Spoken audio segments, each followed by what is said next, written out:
Age వల్ల మనకి egg quality అనేది ఎలా తగ్గిపోతుందో చూసుకుందాం. హలో ఎవ్రీవన్, నేను డాక్టర్ సాహిత్య వీరవల్లి, ఏఆర్సి హాస్పిటల్స్ నెల్లూరు బ్రాంచ్లో ఫర్టిలిటీ కన్సల్టెంట్.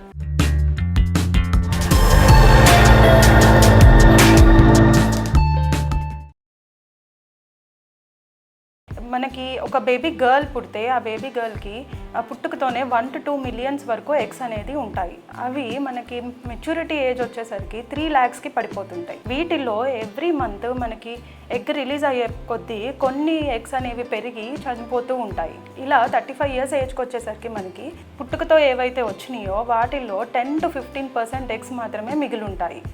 అండ్ వీటిల్లో కూడా ఏజ్ పెరిగే కొద్దీ మన తినే ఆహారం వల్ల కానీ, మన లైఫ్ స్టైల్లో బ్యాడ్ యాక్టివిటీస్ వల్ల కానీ, లేకపోతే మనలో జరిగే DNA డ్యామేజ్ వల్ల కానీ, లేదంటే ఆక్సిడేటివ్ స్ట్రెస్ వల్ల కానీ ఈ ఎగ్స్ క్వాలిటీ అనేది తగ్గిపోతూ ఉంటుంది. మనకి బ్యాటరీస్ ఎలాగో మన బాడీలో సెల్స్లో కూడా బ్యాటరీస్ అంటే మైటోకాండ్రియన్ బ్యాటరీస్ అంటారు. సో వీటిల్లో కూడా డ్యామేజెస్ చూస్తూ ఉంటాము.